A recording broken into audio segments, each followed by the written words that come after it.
Hey there YouTube, Isaac here. So today I'm going to be doing some work in Shotcut Video Editor. It's a free piece of video editing software. It's not the one I've been using OpenShot, but I really don't like OpenShot that much. Like, it's good if you want something that you can install and figure out how to use in 30 seconds. Very straightforward, but it doesn't have a lot of editing power, and when I try to do bigger projects it just crashes my computer frequently, and my computer is beefy enough it shouldn't be crashing frequently. But we go down here to Shotcut and you get the handy dandy little logo, and this is what you'll usually see the first time you're loading it up. So you got to go up here to the one labeled timeline. And that gives you your editing timeline. Go over here to playlist, and that'll give you where you drag your videos. And then I like to have peak meter turned on. Peak meter is cool because it'll show you where your audio levels are, hopefully not killing your poor viewing audience. That one's less important today per se because some of these files don't have good usable audio, and yeah, this is going to be a long process editing down my footage. I have around 60 hours of Fallout 4 footage recorded that's eating up 219 gigs of storage on my hard drive, and I need to get that chopped edited so that I can record more because I'm really missing playing Fallout, and I won't play it until I get this stuff worked on. But as you saw, I was able to just drag the file over there to the clip tray, and I drag it down in here and timeline edit. But it'll autoplay just so that you can make sure it's the right clip when you're just working on them one at a time.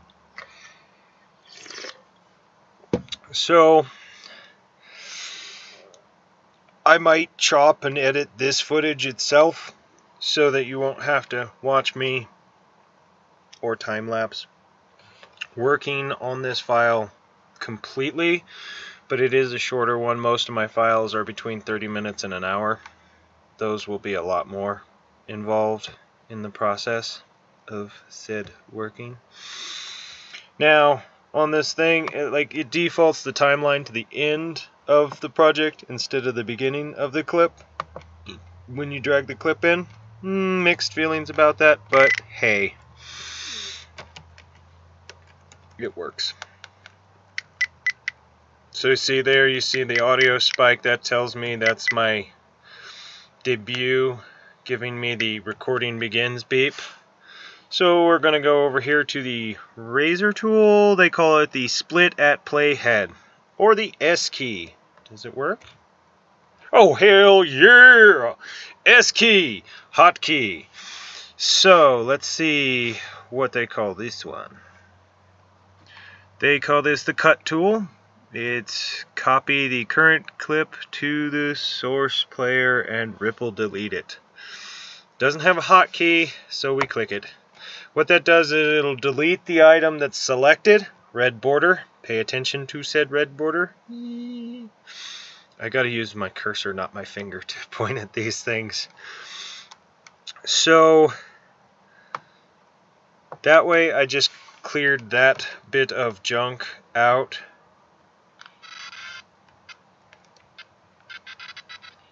And you know what? I'm going to get rid of all of that as well so that we just start right there. S key. Let's see if backspace does it. Backspace will delete it, but it doesn't edit it or ripple edit the footage. And you can use the arrow keys to just scrub. It's nice because you get the audio in clips. And yeah, it works. I'm not sure what I was doing here. Hopping out of my robot mecha suit of doom. Fusion core. Blah, blah, blah, blah, blah. Why did I get out of my suit?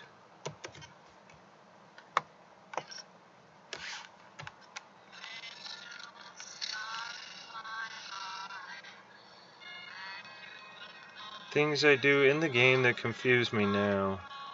I never want to leave my suit. My suit is awesome. That power armor is my skin, pretty much, for the entire time I play this game. But if you hit spacebar, it'll just play, and it actually moves faster through the timeline when it's playing than it does when you're using the arrow key, because it's individually loading each frame and audio clip. Takes more memory, time, stuffs. But yeah, for some reason I climbed out of my suit to shoot some bugs. This gun works in my suit, I don't know why. Oh well.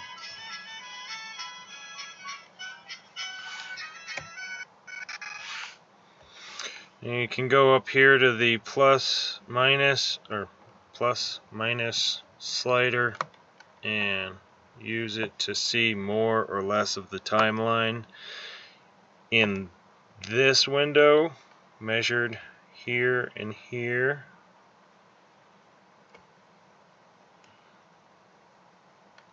As you see now, the entire clip fits on the window, which for this type of editing is probably the way to go. You size it. It would be nice if this slid in real time, but it's freeware, so either they're working on it or I just have to suck it up and deal with it. So yeah, there's some bug killing goodness. Looks like I got back in my suit. Yeah, see, like this one, this is a good chunk to edit because it's just me staring at my cell phone while I was recording the game, because I'm safe there. And nobody wants to watch that junk. Not unless something really cool happens while I'm looking away from the screen.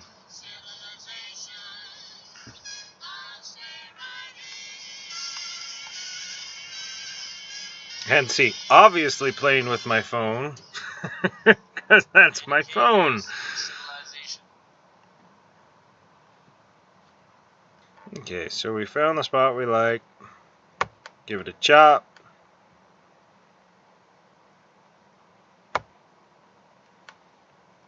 Split that.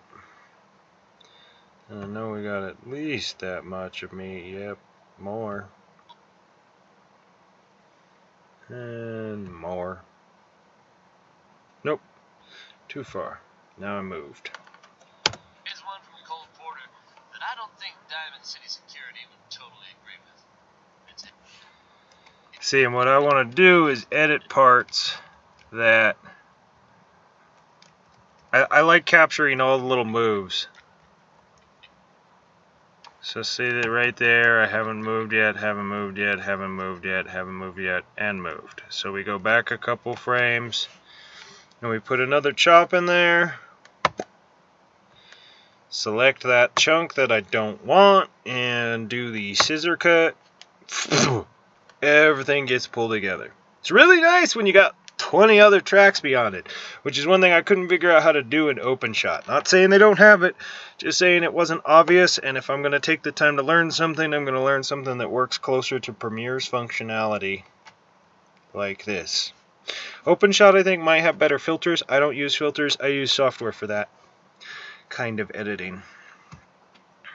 So, but see, now we can go back before the clip, pull out of the gun, and moving.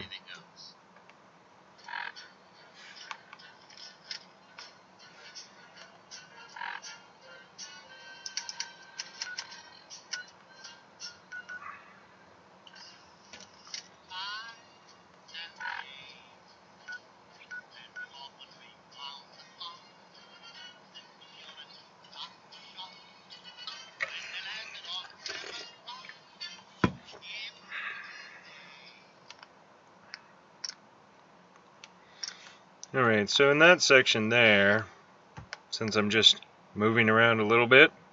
No point in pulling up the map screens because I didn't do anything productive with them. So there's some twitching and the map screen. Let's go back. Because the cool thing about this game is nothing happens when you bring up that screen. So you can totally cut out from the frame it went in to the frame you came out, and it looks like you just never stopped moving. I love that.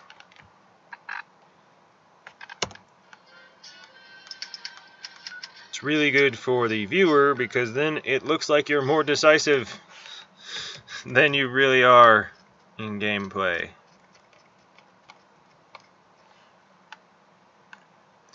The question is if your gun is up or not.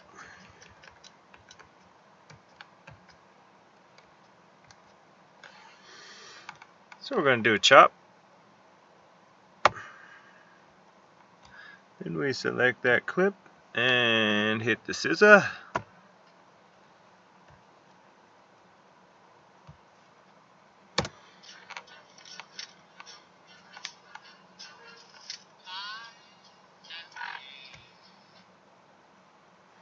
See, that looked really nice. That was just me steering around and turning back.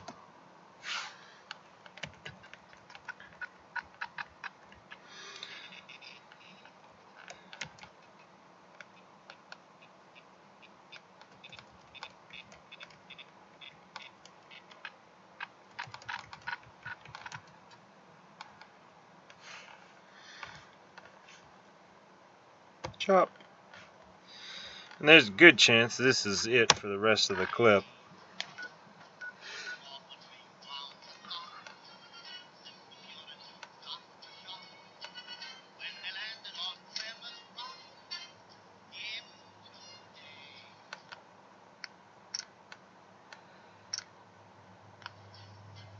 Yep, that was the end of the clip. So I'm just gonna chop and drop that, delete that whole bad boy right there.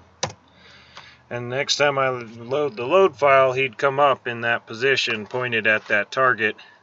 I don't know if the caret would be there, but it works really well.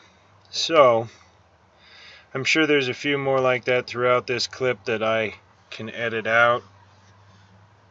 And I think that's what I'm going to do right now. But I can guarantee you this part's getting time-lapsed or chopped. Because that's a lot of footage for you to just sit and watch me edit. I don't think you want that.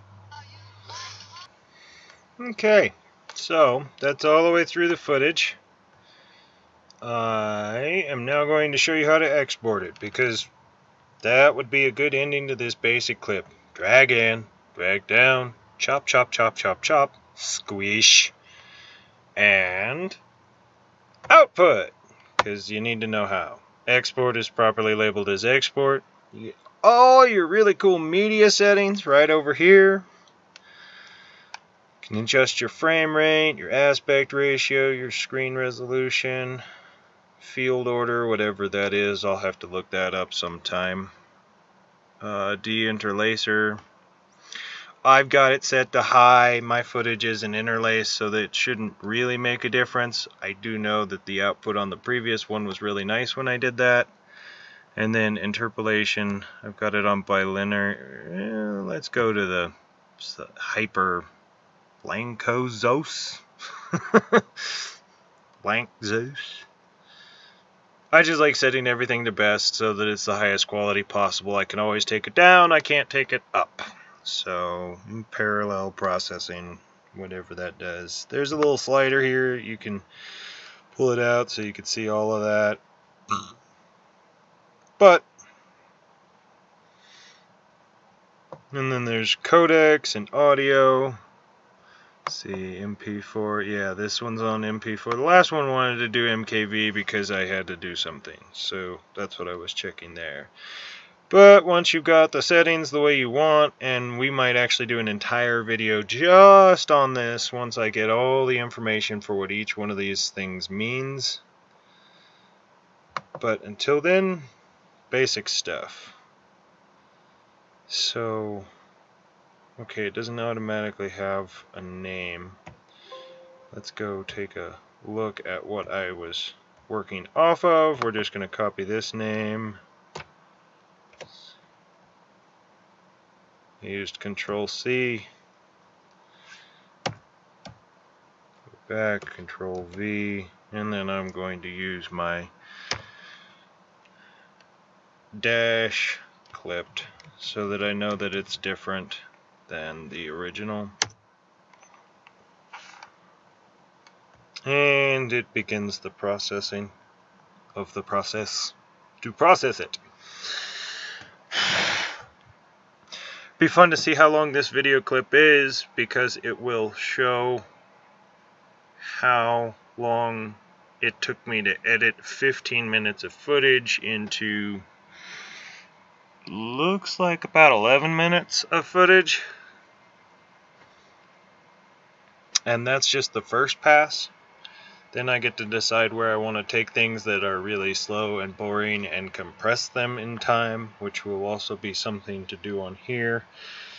That'll be another video, how to do compressed time, time lapses, whatever they have for taking fewer frames to cover the same amount of footage. This process is going to take a minute or 10.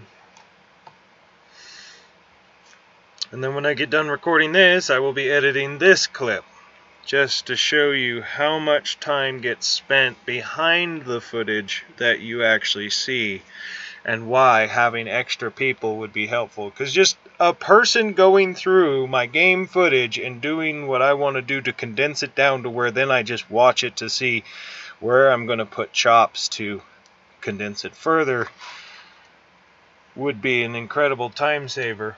Because I would not be surprised if this is 30 minutes to edit 15 minutes, so that I can then spend less time editing the 11 minutes into, God willing, 5 minutes of footage, because all I did was kill a bunch of bugs and run around a building and grab some junk. Not exactly the most enthralling of content. So yeah, that is OpenShot. No, sorry, that is Shotcut.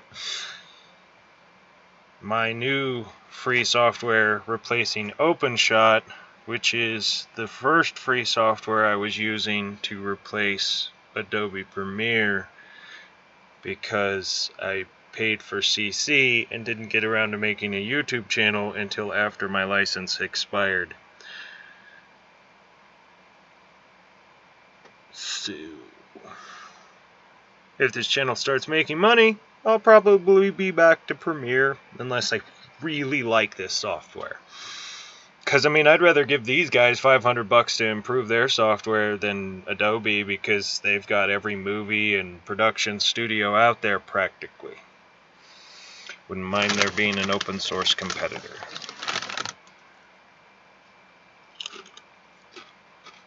If somebody knows another freeware software that's even better, feel free to leave it in the comments below so that I can go check it out. Maybe do some videos on that. Pros, cons, contrasts. But I do know that even though I loaded all 219 gigs of footage into the clip tray here, I got a not responding for about 60 seconds. I let it run and it loaded all 90 video tracks. And once it was loaded in, it ran smooth as this one clip loaded and ran. So,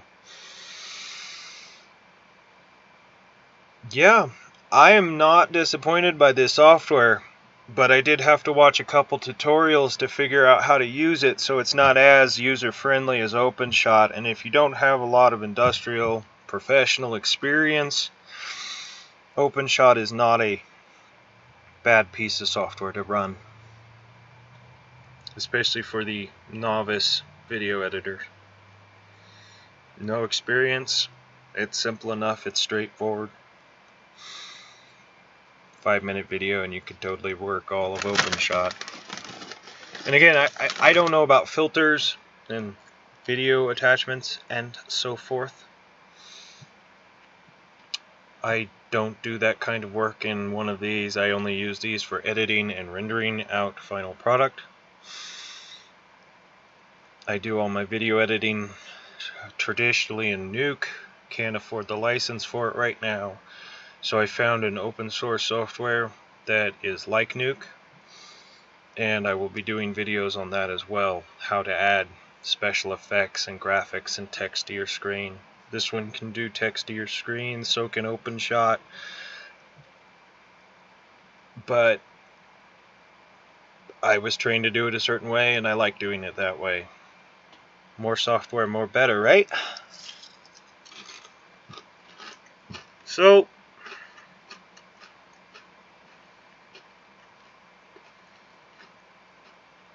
yeah, I'm just going to wrap the video there.